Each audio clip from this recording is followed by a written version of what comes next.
후회 없는 인생을 위하여란 제목으로 하나님 말씀을 나누도록 하겠습니다. 평생 독신으로 사신 한 할아버지가 계셨다고 합니다. 근데 동네 사는 꼬마가 와서 할아버지에게 이야기했습니다. 할아버지, 옛날 이야기를 해주세요. 그래서 할아버지가 이야기를 시작합니다. 한 남자가 있었어. 어디 가사 같으네요. 그런데 한 여자를 너무나 사랑했단다. 그 남자는 그 여자와 결혼하고 싶었지. 그래서 청혼을 했어.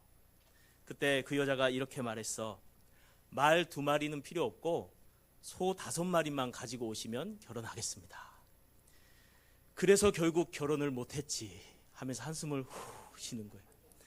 그런데 아이가 딱 듣더니, 아니 할아버지, 말 2마리 말고 소 5마리면 2말 말고 오소 아닙니까? 이렇게 얘기하는.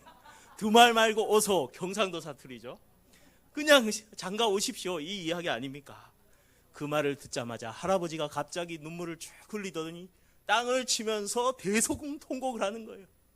사실 그 한 남자가 이 할아버지였답니다. 네, 아주 썰렁한 유머죠. 네. 그런데 이 이야기 속에 우리 마음에 주는 메시지가 하나 있습니다. 그것은 뭐냐면 후회하지 않는 인생을 살아야 된다라는 것이죠. 오늘 본문에 이 할아버지와는 정반대의 삶을 산 한 사람이 등장합니다. 오늘 성경에 보면은 그 바닷가 해변가에 한 남자가 서 있는데 그 사람의 이름은 바울입니다. 이 바울은 마지막으로 이제 다시는 볼 수 없는 상황 가운데 있는 이 에베소 교회 장로들에게 마지막 유언 같은 이야기를 합니다. 뭐라고 했을까요? 내가 잘할 걸 그때 조금 더 힘내볼 걸 하면서 후회했을까요? 아닙니다. 20절 말씀에 보면 이렇게 이야기합니다. 꺼림없이 여러분에게 전하며 가르쳤다. 꺼림없이 전했다라고 말해요. 이거 원어로 보면은, 헬라어 원어로 보면은 의미가 물러나지 않고 전했다. 후회 없이 전했다. 바울은 뭐라고 말합니까?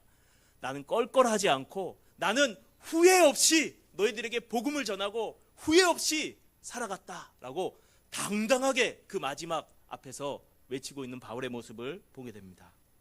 바울이 어떻게 이렇게 당당하게 고백할 수 있었을까요? 오늘 본문을 통해서, 이 바울의 고백을 통해서 한 번뿐인 우리의 인생에 정말 후회 없이 살아가는 그리스도인이 되기 위해서 어떻게 살아야 되는가, 오늘 본문을 통해서 3가지를 살펴보도록 하겠습니다. 시작점에 서 있는 우리 주일학교 친구들도 이제 살아갈 인생이 많죠? 내 인생이 참 고달팠다고 얘기할 분이 있나요, 혹시 여기? 네. 험난한 세월이었다. 예, 아마 그런 분도 있을 거예요. 그런 친구들도 있을 거예요. 근데 이제 시작하는 출발점에 있는 우리 아이들과 또 앞으로 아직 남은 여정이 있는 우리 성도들에게 후회 없는 인생이 되는 은혜가 있기를 축복합니다. 후회 없는 그러한 그리스도인의 삶을 살아가기 위해서 필요한 것, 첫 번째는 따라해 보겠습니다. 삶으로 예수님을 드러내라. 삶으로 누구를 드러내요? 예수님을 드러내야 될 줄로 믿습니다. 오늘 17절 말씀에 보면 이렇게 본문은 말합니다. 17절 읽겠습니다. 다 같이 시작. 바울이 밀레도에서 사람을 에베소로 보내어 교회 장로들을 청하니. 네, 사도 바울은 예수님을 믿는 사람들을 감옥에 집어넣고 박해하던 사람이었습니다. 이 박해하던 바울이 예수 믿는 사람을 잡으러 다메섹이란 도성으로 가다가 예수님을 만나버렸어요. 사울아 사울아 어찌하여 내가 나를 박해하느냐. 주여 누구십니까? 나는 너가 박해하는 예수다. 바울이 충격을 딱 받아버렸어요. 그리고 금식하면서 바울이 내가 예수님이 나 때문에 십자가에 달리시고 나 같은 죄인을 부르셨구나, 구원해 주셨구나. 그 구원의 감격에 바울이 빠져서 이 바울이 이후에 성령의 부르심을 받아 온 세계를 다니면서 복음을 전하게 됩니다. 전도 여행을 3차례에 거쳐서 다니게 되는데 오늘 본문에 읽은 말씀이 3번째 여행이에요. 우리 그림 한번 보여주시겠어요? 자, 여기 보면 전도 여행이 나오는데 맨 오른쪽에 핑크색으로 안디옥이라고 된 데 있죠? 거기서부터 출발한 거예요. 그래서 여행을 가서 어디 도착했냐면 정중앙에 파란 색깔로 에베소라는 도시에 도착해서 3년 동안 하나님 말씀을 가르치고 증거하면서 놀라운 하나님의 부흥의 역사를 경험합니다. 그 3년 뒤에 또 녹색을 따라서 저쪽 마게도냐 그리스 지역에 넘어갔다가 다시 에베소로 오는 도중에 에베소로 가지 않고 그 바로 밑에 있는 빨간색 가운데 보면 밀레도라는 그 항구에 도착합니다. 왜냐하면 예루살렘으로 빨리 갈 계획이 있는데 에베소에 들리면 아우 반가워요, 어떻게 지냈어요 이러면서 이야기하다 보면 못 떠나요. 그래서 멀리 떨어진 잠깐 떨어진 밀레도에 도착해서 거기에 장로들을 불러서 에베소 장로들을 불러서 거기서 마지막 고별 설교를 하는 겁니다. 내가 마지막으로 너희에게 설교한다. 그러면서 말하는 것이 오늘 말씀인데요. 바울이 뭐라고 이야기했을까? 오늘 본문 말씀 18절을 한번 읽도록 하겠습니다. 18절입니다. 다 같이 시작. 오매 그들에게 말하되 아시아에 들어온 첫날부터 지금까지 내가 항상 여러분 가운데서 어떻게 행하였는지 여러분도 아는 바니. 네. 바울이 뭐라고 말하고 있어요? 내가 처음 에베소 들어간 날부터 나올 때까지 내 삶으로 나는 너희에게 보였다. 내가 어떻게 살았는지 너희가 보았지 않느냐? 내 삶으로 증명하고 내 삶으로 증거하고 내 삶으로 나타내었다. 드러내었다. 누구를요? 예수님을요. 사도 바울은 삶으로서 말한 줄 믿습니다. 내 삶을 너희가 잘 알지 않느냐? 삶으로 어떻게 바울이 무엇을 이야기했을까요? 오늘 본문 말씀에 19절과 20절을 읽겠습니다. 19절 20절 시작.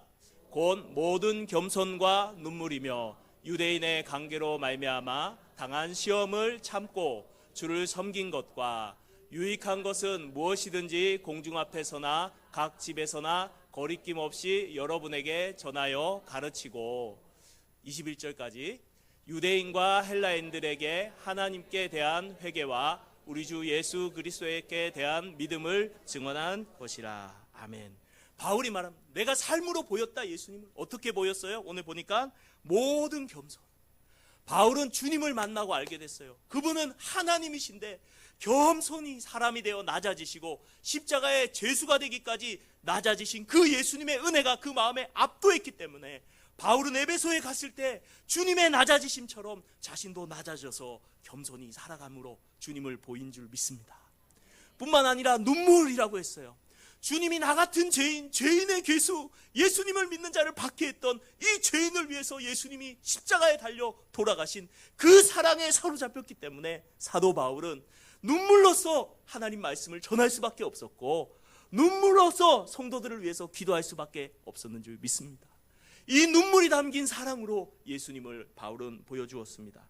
뿐만 아니라 유대인으로 인한 관계를 시험을 참고 견뎠다 이렇게 말합니다. 바울은 예수님께서 십자가의 고난을 참으시고 자신을 위해서 그 모든 박해를 참으신 그 은혜와 사랑을 생각할 때에 자신에게 당한 모든 어려움을 참고 견딤을 통해 그 삶으로서 예수님을 보여준 줄로 믿습니다. 바울은 이렇게 집에 있든지 공중 앞에 있든지 유대인이든지 헬라인이든지 장소 사람을 가리지 않고 예수님을 드러내는 삶을 살아간 줄로 믿습니다. 바울은 그의 삶으로 외치고 있는 거예요. 내가 왜 이렇게 낮아질 수밖에 없었는지 아느냐? 나의 주님이 나를 위해서 낮아지셨기 때문이다. 내가 이렇게 참아낼 수밖에 없었던 이유가 뭔지 아느냐? 이 세상이 주는 그 어떤 안전보다 예수님이 주시는 평안이 더 컸기 때문이다. 내가 그 환난을 견뎌낼 수 있고 복음을 이렇게 외쳤던 이유가 뭔지 아느냐? 예수님이 내 생명보다 더 귀하기 때문이다. 사도 바울은요, 자신의 삶으로서 예수님이 누구신지 그들에게 보여주고 드러낸 줄로 믿습니다. 그래서 말해요. 내 삶을 잘 받지 않느냐? 예수님의 모습을 내가 너에게 보였지 않느냐? 사랑하는 성도님들, 우리도 마찬가지입니다. 우리의 삶으로 예수님을 보여줘야 될 줄로 믿습니다. 세상 사람들이 예수님을 어떻게 알 수 있을까요? 친구들? 예수 안 믿는 사람들이 예수님 어떻게 알 수 있을까? 성경책을 읽어요. 난 오늘부터 예수를 파야 되겠다.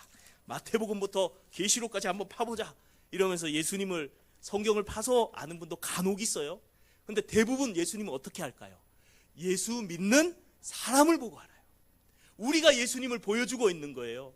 우리 모습을 보면서, 우리 성격을 보면서, 우리 인품을 보면서, 우리 말을 보면서, 우리 행동을 보면서, 우리가 살아가는 삶을 보면서 아, 예수 믿는 건 저렇구나, 예수님은 저런 분이구나 알게 되는 줄 믿습니다.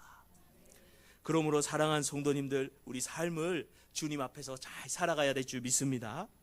세상 사람들은 말합니다. 예수님 한번 보여주십시오. 당신의 삶을 통해 예수님이 어떤 분인지 내게 알려주십시오 라고 세상 사람들도 우리에게 요구하고 있어요. 사랑하는 성도님들, 나의 삶을 통해, 나의 인격을 통해, 내 말을 통해 예수님을 드러내고 나타내는 삶을 살아가시기를 주님의 이름으로 축복합니다. 김진옥 목사님이란 분이 계셨어요. 그분이 예전에 청계천이 지금 깨끗하잖아요. 잘 되어서. 근데 예전에 그쪽이 굉장히 더러웠어요. 술집도 많았고 무당도 있었고 굉장히 엉망이었는데 거기에 활빈교회라는 교회를 개척하셨습니다. 거기에 개척을 하고 있는데 그 마을 한복판에 무당집이 있었어요. 그래서 그 무당집에 이 목사님하고 성도들이 지나가면 소금을 막 뿌리면서 막 저주를 퍼붓고 욕을 퍼붓는 거예요. 무당이. 그런데 그 교회에 나이가 많은 여자 집사님이 계셨습니다. 그분이 새벽 기도를 마치고 딱 나오면서 뭘 하냐면 빗자루를 딱 들고 그 무당집 앞을 쓸어주는 거예요. 날마다 쓸어주는 거예요.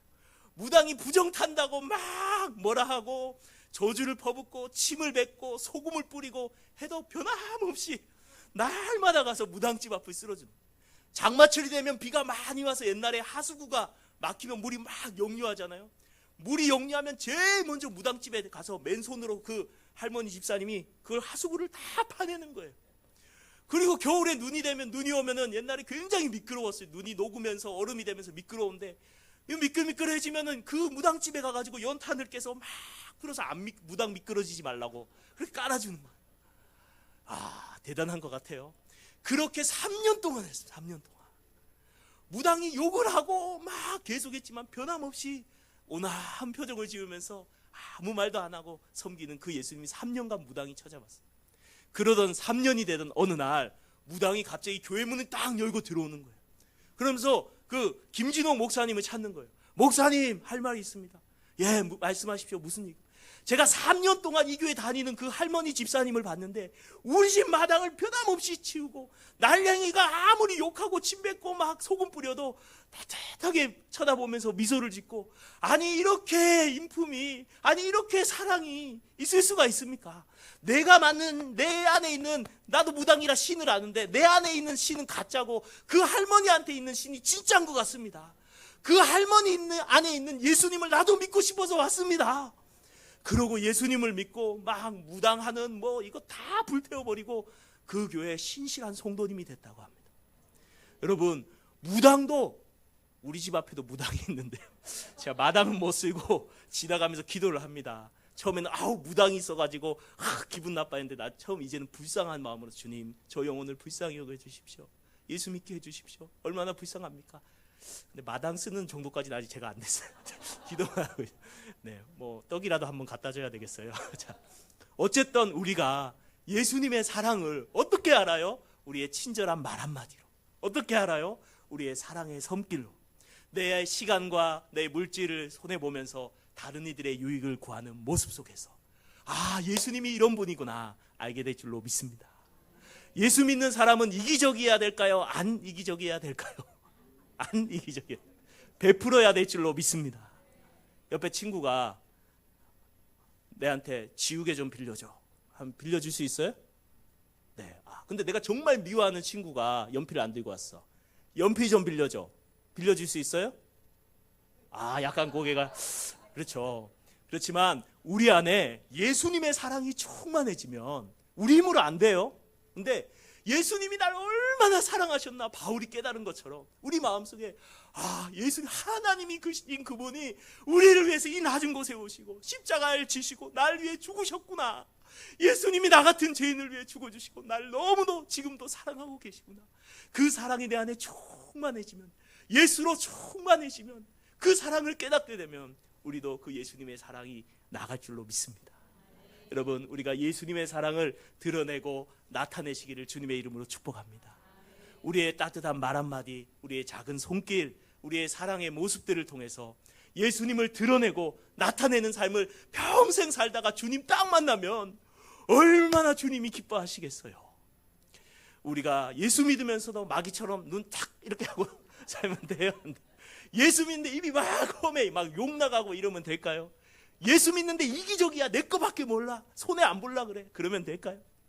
우리가 예수님을 믿는, 예수님께 사랑받은 그 사랑에 붙들려서 우리도 내가 믿는 그 좋으신 예수님을 내 삶으로, 말로, 인격으로, 행실로서 마음껏 드러내는, 마음껏 자랑하시는 우리 성도님들 되시기를 주님의 이름으로 축복합니다. 그렇게 살 때에 천국에 가서도 마지막 인생의 순간에도 후회하지 않는 그리스도인의 삶이 될 줄로 믿습니다. 두 번째, 후회하지 않는 삶을 살아가기 위해서 어떻게 해야 될까요? 따라하겠습니다. 성령님께 붙들려 살아가자. 누구에게 붙들려? 성령님께 붙들려 살아가야 될 줄 믿습니다. 오늘 본문 말씀에 보면 우리 22절과 23절을 24절을 보겠습니다. 23, 24절. 23입니다. 네, 시작. 오직 성령이 각 성에서 내게 증언하여 결박과 환난이 나를 기다린다 하시나 내가 달려갈 길과 주 예수께 받은 사명 곧 하나님의 은혜의 복음을 증언하는 일을 마치려 하면은 나의 생명조차 조금도 귀한 것으로 여기지 아니하노라. 아멘. 바울이 앞에서 내 삶을 너희들이 봤지 이렇게 이야기한다면, 두 번째 한 얘기가 뭐냐면, 각 성에 이렇게 복음을 전하러 갈 때마다 성령에 감동된 하나님의 사람들이 바울 예루살렘에 가면은 이렇게 묶이고 거기에 가면은 큰 고난과 환난이 기다리고 있습니다. 그렇게 미리 알려주는 거예요. 그러니까 그럼 여러분 어떻게 하겠어요? 갈 거예요, 안 갈 거예요? 소망이. 너 부산에 놀러 가면 거기 큰 교통사고가 나고 막 감옥에 들어갈 수도 있다. 그럴 일이 기다리고 있다. 갈 거예요, 안 갈 거예요? 설교를 별로 안 도와주는데. 자, 네. 그렇죠. 대단한 믿음입니다. 어쨌거나 안 갈 거예요, 사람들 자기가 해를 당하면. 근데 바울은 뭐라고 말하냐면, 나의 달려갈 길과 주 예수께 받은 사명, 하나님의 은혜의 복음을 전하려 하면은 나의 생명을 조금 더 귀한 것으로 여기지 아니하노라. 너무나 귀한 믿음의 멋진 말씀을 합니다. 내가 목숨 걸고 내 목숨을 잃을지언정 나는 주님을 위해서 살아가겠습니다. 와, 대단하지 않습니까? 여러분, 그렇게 살 수 있기를 축복합니다. 성가대 그렇게 사실 수 있어요? 네, 아멘이 나왔어요. 쉽지 않은데 감사합니다. 그런데 놀라운 사실은 이렇게 살아가는 것이 정말 우리 삶에서 높은 기준이에요. 어떻게 이렇게 살아갈 수 있을까요? 우리 힘으로는 안 돼요. 우리 힘으로는 안 돼요. 그럼 어떻게 바울이 대단한 인격이거나 의지력이 강하고 힘이 강해서 그랬을까요? 아니에요. 바울도 두려워했거든요, 전도하다 보면. 성경에 읽었잖아요, 우리가. 어떻게 바울이 목숨을 걸고 갈 수 있었냐? 그 답은 22절에 있습니다. 바로 앞에. 우리 22절을 읽도록 하겠습니다. 22절 시작. 보라, 이제 나는 성령에 매여 예루살렘으로 가는데 거기서 무슨 일을 당할는지는 알지 못하노라. 여기 뭐라고 해요? 성령에 매여서 어디로 간다고요? 예루살렘. 바울이 고난이 있고 결박이 있고 환난이 있어도 예루살렘에 담대히 나아가고 목숨 걸 수 있었던 이유는 성령님께 매였기 때문인 줄 믿습니다. 성령님께 매이다는 것은 원어적인 의미는 성령님께 붙들렸다는 거예요. 사로잡혔다는 겁니다. 내가 나를 주장하는 게 아니라 성령님께 완전히 압도되고 사로잡힐 때에, 다른 말로 성령으로 충만해질 때에 우리는 고난이 와도 박해가 와도 우리의 사명을 담대하게 목숨 걸고 감당하게 될 줄로 믿습니다. 그래서 스가랴서에 이는 힘으로 되지 아니하고 능력으로 되지 아니하고 오직 나의 영으로 성령으로 되느니라 라고 말씀했습니다. 여러분, 내 힘으로 하나님의 일을 하는 것이 아닙니다. 성령님께 사로잡힐 때 하나님의 일을 감당할 수 있게 되는 줄 믿습니다. 구약시대에 보면은 여러분 사사들 아시죠? 사사들이 엄청 많이 등장해요. 이스라엘, 그리고 사울도 초기에는 놀라운 구원자로 나타나고 다윗도 구원자로, 이스라엘의 구원자로 나타나요. 이스라엘의 위기와 어려움과 큰 외국의 침략이 있었을 때 하나님께 구하였더니 하나님께서 그 사사들을 보내고 또 사울을 통해서 암논에게서 구원하시고 다윗을 통해서 블레셋에서 구원하신 줄 믿습니다. 다 하나님이 사람을 통해서 구원하셨는데 이 수많은 사람들 가운데 공통적으로 나타나는 똑같은 이야기가 있어요. 언제 그들이 구원을 하느냐? 여호와의 영이 임하심에, 하나님의 영이 크게 감동하심에. 이 구절이 반복해서 나타나요. 전 성경을 읽다가 그렇구나. 하나님의 영이 감동해서 하나님의 영에 붙들려서 하나님의 사람들은 하나님의 일을 할 수 있었구나. 여러분, 하나님의 성령에 붙들리시기를 주님의 이름으로 축복합니다. 내 힘과 내 능력이 아니라 성령의 능력으로 하나님의 일을 할 수 있기를 주님의 이름으로 축복합니다. 내 힘으로 하면 낙심할 수밖에 없고 실패할 수밖에 없고 두려울 수밖에 없고 불안할 수밖에 없지만, 성령님께 붙들리고 성령에 충만할 때에 우리는 하나님이 맡기신 우리의 인생의 모든 길을, 사명들을 능력 있게 감당하고 후회 없이 담대하게 살아가게 될 줄로 믿습니다. 세계 2차 대전이 있었을 때 그 포로 수용소에서 어려운 고난을 당하고 빠져나온 네덜란드 출신의 코리 텐 붐이라는 그러한 목회자, 여자분이가 있었어요. 그분이 세계를 다니면서, 심지어 독일까지 다니면서 독일 사람들을 용서하고, 자기 언니를 죽이고 자기를 괴롭혀 한 그 사람을 용서해주고, 그리고 그들에게 복음을 전하고, 이 놀라운 사역을 해서 세계를 감동시킨 그런 귀한 믿음의 사람이에요. 이 코리 텐 붐에게 어떤 사람이 와서 질문했습니다. 어떻게 그렇게 용서할 수 있습니까? 어떻게 그렇게 대단한 사역을 할 수 있습니까? 그때 코리 텐 붐이 장갑을 하나 딱 꺼냈어요. 제가 이걸 아침에 구한다고 얼마나 힘들었지 몰라요. 장갑을 하나 딱 꺼내더니 말했습니다. 여러분, 이 장갑이 친구들, 이 장갑이 피아노 칠 수 있어요? 이 장갑이 힘이 없는데? 이 장갑이 사인할 수 있어요? 글 쓸 수 있어요? 이 장갑이 어깨에 주물러주고 다른 사람 도와줄 수 있어요? 없죠. 이 장갑은 아무것도 못합니다. 아무것도 아닙니다. 그런데 이 장갑에 손이 들어가면 이야기가 전혀 달라집니다. 이 장갑에 손이 크네요. 장갑에 손이 들어가면 글을 잡아서 편히 잡고 글을 쓸 수도 있고, 손이 들어가면 여기다 고무장갑을 하나 더 끼고 설거지도 할 수 있고, 손이 들어가면 힘든 이웃을 도울 수 있는 능력도 있습니다. 이 장갑 자체는 아무것도 아니지만 손이 들어가는 순간 이 손이 할 수 있는 모든 일을 장갑도 하게 됩니다. 그러면서 이렇게 이야기하는 것입니다. 저는 두려움도 많고 연약한 여자입니다. 그러나 성령님께서 나를 붙들고 사용하실 때 제 힘으로 할 수 없는 일, 성령이 하시는 일을 내가 할 수 있습니다. 사랑하는 성도님들, 우리도 마찬가지예요. 우리가 대단하나요? 다 똑같아요. 연약해요. 하지만 성령님이 우리를 충만하게 하시고, 성령님이 우리를 사로잡으시면, 성령님께 붙들리면, 성령님이 하시는 그 놀라운 성경의 역사, 교회사의 역사, 귀한 믿음의 사람들의 삶을 우리도 살아가게 되는 줄 믿습니다. 그러므로 사랑하는 성도님들, 우리 친구들, 성령에 붙들리시고 성령에 충만하시기를 주님의 이름으로 축복합니다. 그럼 어떻게 성령 충만하나요? 예수님 보세요. 예수님이 새벽 미명에 또는 밤늦은 시간, 정해진 그 시간에 나아가 무릎 꿇고 간절하게 기도하심으로 말미암아 성령의 충만함을 날마다 받으셨는 줄 믿습니다. 뿐만 아니라 초대교회를 보세요. 오순절날 오로지 기도에 힘썼던 그 120명의 성도들 위해 성령의 충만함이 임하자 숨어있던 그들이 나아가서 성전 앞에, 대제사장 앞에서 담대하게 복음을 전하며 하나님 나라를 증거하는 사람들이 된 줄 믿습니다. 우리가 기도하시기에 힘쓰셔야 됩니다. 기도를 통해서 날마다 성령 충만을 받고 능력 있게 붙들려 살아갈 때에 후회 없는 인생이 될 줄로 믿습니다. 세 번째, 오늘 본문을 통해서 후회 없는 인생을 살아가기 위해서 첫 번째가 뭐였죠? 삶으로 예수님을 드러내라. 두 번째가 뭐였죠? 성령님께 붙들려라. 어른들이 왜 이렇게 잘하냐고요? 주보에 있어요. 자, 비밀인데 알려준 거예요. 자, 세 번째 뭐였어요? 하나님의 나라를 전파하자입니다. 여러분, 세 번째 후회 없는 삶을 살아가기 위해서는 하나님 나라를 전해야 될 줄로 믿습니다. 오늘 본문 말씀 25절을 같이 읽도록 하겠습니다. 25절 시작. 보라, 내가 여러분 중에 왕래하며 하나님의 나라를 전파하였으나 이제는 여러분이 내 얼굴을 다시 보지 못할 줄 아노라. 바울이 왕래하면서 열심히 그렇게 온 세계를, 로마 세계를 다니면서 한 게 뭐예요? 하나님의 나라를 전파한 줄로 믿습니다. 바울이 힘썼던 것이 바로 하나님 나라를 전파하는 거예요. 자, 하나님 나라가 뭘까요? 하나님 나라를 전파하다는 말은 다른 말로 복음을 전파하다, 예수님을 전하다, 똑같은 말이에요. 예수님을 통해서 우리가 하나님의 나라에 들어가고 하나님 나라를 누리기 때문에, 복된 소식이 되기 때문에 이는 다 같은 말인 줄 믿습니다.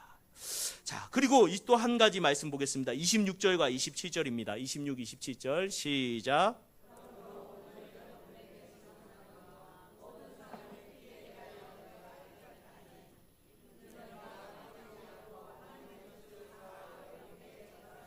네, 바울이 왕래하면서 힘껏 전했는데 끝에 보니까 내가 꺼리지 않고, 이 원어의 의미가 뭐랬어요?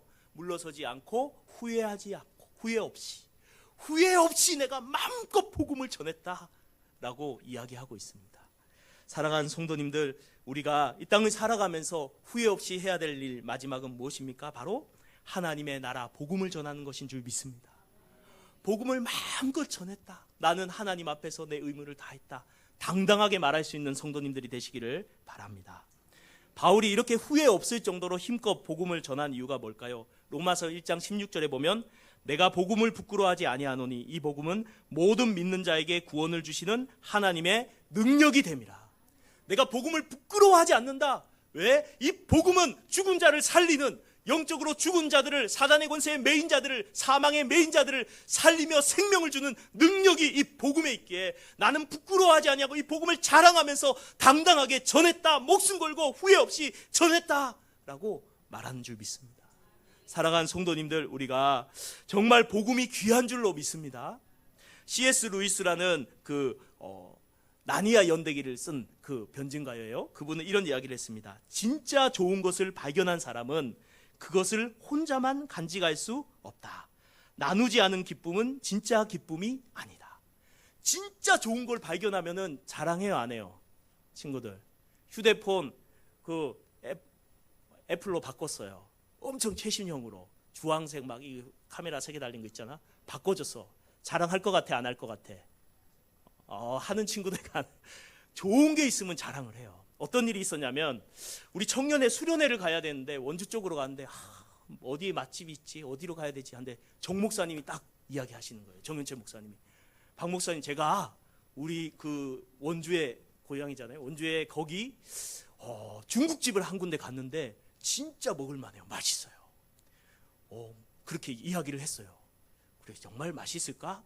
의심이 들었지만 의심치 않고 믿음을 가지고 우리 청년들을 데리고 원주에 가서 그 중국집에 딱 가서 짬뽕을 시키고 탕수육을 시켰어요.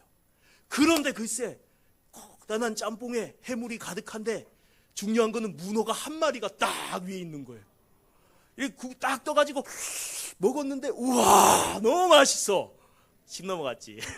국물도 끝내주고, 우와, 탕수육을 먹었는데 쌀로 이렇게 해가지고 한 건데 완전 입에서 바삭바삭한 게, 그게 탕수육 소스가 너무 달콤하고 너무 맛있는 거예요. 제가 먹어간 중국집 최고. 와, 궁금하면 정 목사님께 물어보세요. 너무 맛있는 거, 너무 맛있어. 우와. 그리고 청년들한테 다음에 또 오자. 맞죠, 우민 선생님? 네. 와우, 그거 너무 맛있는 그 집. 그런데 중요한 거는 이제 어느 날 장로님이 또 이 강원도 쪽에 갔다 올 일이 있을 때, 목사님, 제가 그 중국집에 다녀왔습니다. 그러는 거예요. 알고 보니까 우리 청년 중에 한 명의 아들이었는데, 아버지 그 집이 진짜 맛있어요 해가지고 또 전도가 돼가지고 또 가서 먹은 거예요. 근데 정말 맛있더라. 와, 여러분, 중국집만 맛있어도 자랑이 돼요, 안 돼요? 돼요. 전파돼요, 안 돼요? 전파돼요. 여러분, 저 원주까지 안 가고 이 수원에 진짜 맛집 발견하면 알려줘요, 안 알려줘요? 알려줘요. 자랑스럽게 말해요. 정말 맛있다, 그 집 가봐라. 여러분, 진짜 맛집은 하나님 나라 천국의 맛집인 줄 믿습니다. 이 천국을 맛본 사람, 이 복음의 은혜와 주님의 한없는 사랑을 경험한 사람, 나 같은 죄인, 죽을 수밖에 없는 죄인, 예수님이 날 위해 십자가에 죽으시고 날 위해 살찌기시고 피 흘려서 나를 대신하여 죽으시고 나의 생명을 주시고 나의 죄를 사하시고 나를 구원하셨대. 그 예수님의 사랑에 감격해서 눈물 흘리고 감격한 사람이 이 예수님을 전할까요, 안 할까요? 전하는 거예요. 여러분, 어떤 사람은 전도하려면은 좀 딴 사람한테 민폐 아니야, 이거 참 오지랖이 넓은 것처럼 느껴지는데, 이러면서 막 주눅 들고 작아지고 전도를 못할 때가 있어요. 그러나 사도 바울을 보십시오. 당당하게 예수 그리스도, 당당하게 하나님의 나라를 전했는 줄로 믿습니다. 그가 이렇게 예수님을 전할 수 있었던 이유는 세상의 그 어떤 보화보다도 비교할 수 없는 고귀한 가치가 이 복음에 있다는 것을 확실하게 뼈저리게 알았기 때문인 줄 믿습니다. 바울이 그렇게 복음을 전할 수밖에 없었던 이유는 죄와 사망과 사단의 권세에서 살아나는 유일한 길은 이 십자가 복음밖에 없었기 때문인 줄로 믿습니다. 우리가 정말 복음에 감격이 있고 이 복음이 진짜다, 정말 이 복음이 능력이다라고 사실임을 믿는다면 우리가 이 복음을 당당하게 자랑하고 담대하게 전해야 될 줄로 믿습니다. 사랑하는 성도님들, 우리가 말씀을 맺을게요. 이 땅을 살아가면서 후회 없는 그리스도인으로 살아가기 위해서 어떻게 해야 될까요? 첫째로 삶으로 주님을 드러내기 바랍니다. 둘째로 성령님께 붙들어 살아가시기 바랍니다. 셋째로 하나님 나라를 전파하시기 바랍니다. 그때에 우리의 인생의 마지막 해변에 섰을 때, 아니면 주님의 심판대 앞에 섰을 때 후회 없이 마음껏 주를 위해 살았노라고 고백할 수 있는 우리 모든 성도님들이 되시기를 주님의 이름으로 축복합니다.